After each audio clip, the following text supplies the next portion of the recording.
Thank you for joining Wars of the Rosies. And this is Euclid Legend of, from the Encyclopedia of Freemasonry by Albert G. Mackey. Euclid Legend of. All the old manuscript constitutions contain the well-known Legend of Euclid, whose name is presented to us as the worthy Clerk Euclid in every conceivable variety of corrupted form. I select, of these old records, the so-called Dowland manuscript, from which to give the form of this Euclidean legend of the old Masons. The Dowland manuscript, although apparently written in the 17th century, is believed, on good authority, to be only a copy, in more modern and more intelligible language, of an earlier manuscript of the year 1530, and it is because of its easier intelligibility by modern readers that I have selected it, in preference to any of the older records. Although in each the legend is substantially the same, the legend is in the following words. Moreover, when Abraham and Sarah his wife went into Egypt, there he taught the 7 sciences to the Egyptians, and he had a worthy scroller that hight Euclid, and he learned right away, and was a master of the 7 sciences liberal. And in his days it befell that the Lord and the estates of the realm had so many sons that they had gotten some by their wives and some by other ladies of the realm. For that land is a hot land and plenteous of generation, and they had not competent livelihood to find with their children, wherefore they made such care. And then the king of the land made a great council and a parliament, to wit, how they might find their children honestly as gentlemen, and they could find no manner of good way.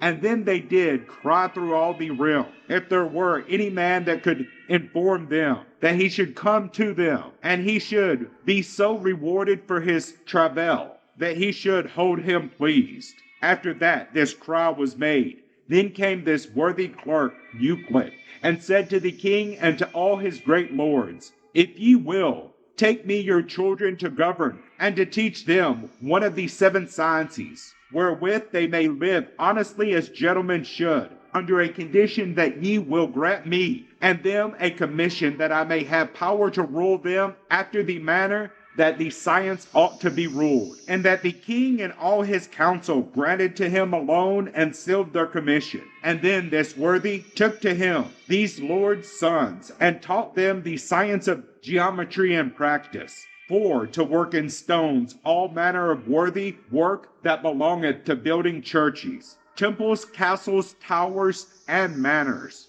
and all other manner of buildings. And he gave them a charge of this manner. Here follow the usual charges of a Freemason as given in all the old constitutions, and then the legend concludes with these words.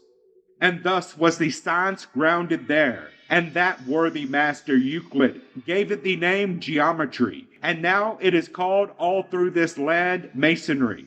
This legend, considered historically, is certainly very absurd, and the anachronism which makes Euclid the contemporary of Abraham adds, if possible, to the absurdity, but interpreted as all Masonic legends should be interpreted, as merely intended to convey a Masonic truth in symbolic language, it loses its absurdity and becomes invested with an importance that we should not otherwise attach to it. Euclid is here very appropriately used as a type of geometry, that science of which he was so eminent a teacher, and the myth or legend then symbolizes the fact that there was in Egypt a close connection between that science and the great moral and religious system which was among the Egyptians, as well as other ancient nations.